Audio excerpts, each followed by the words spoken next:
तर आपल्याला साहित्यातील नोबेल पुरस्कार जो दिसतोय, तर एका व्यक्तीला निघालाय. त्यांचं नाव बघा, तर लास्लो क्रोस्दोहोरकाई यांचं नाव आहे. हे हंगेरी या देशाचे आहे. तुम्हाला प्रश्न विचारू शकतो. मागे आपण बघितलं मारिया कोरिना मचाडो ज्यांना शांततेचा नोबेल मिळाला होता. ते कोणत्या देशाचे होते?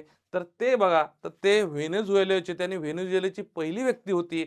आता साहित्याच्या नोबेलमध्ये पाठ करा, लास्लो क्रोस्दोहोरकाई. आता इथं स्टार पॉइंट करून ठेवा एक, की साहित्यातील नोबेल पुरस्कार मिळवणारे दुसरे हंगेरियन लेखक होते.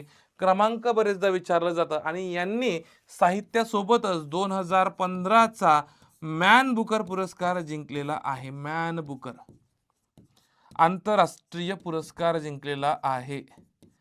ठीक आहे. मॅन बुकर आंतरराष्ट्रीय दिसला असेल मॅन बुकर आंतरराष्ट्रीय. आता मॅन बुकर बद्दल थोडक्यात जर बघितलं तर याची स्थापना जी होती ही 2004 ला याची स्थापना होती. 2005 पासून रॅमन मॅग्सेसे आपले सॉरी मॅन बुकर आंतरराष्ट्रीय पुरस्कार देण्यास सुरुवात झाली.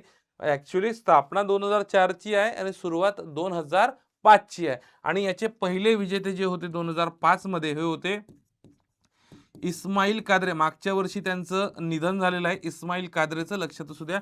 इस्माईल काद्रे हे 2005 मध्ये पहिले विजेते होते. लक्षात असू द्या.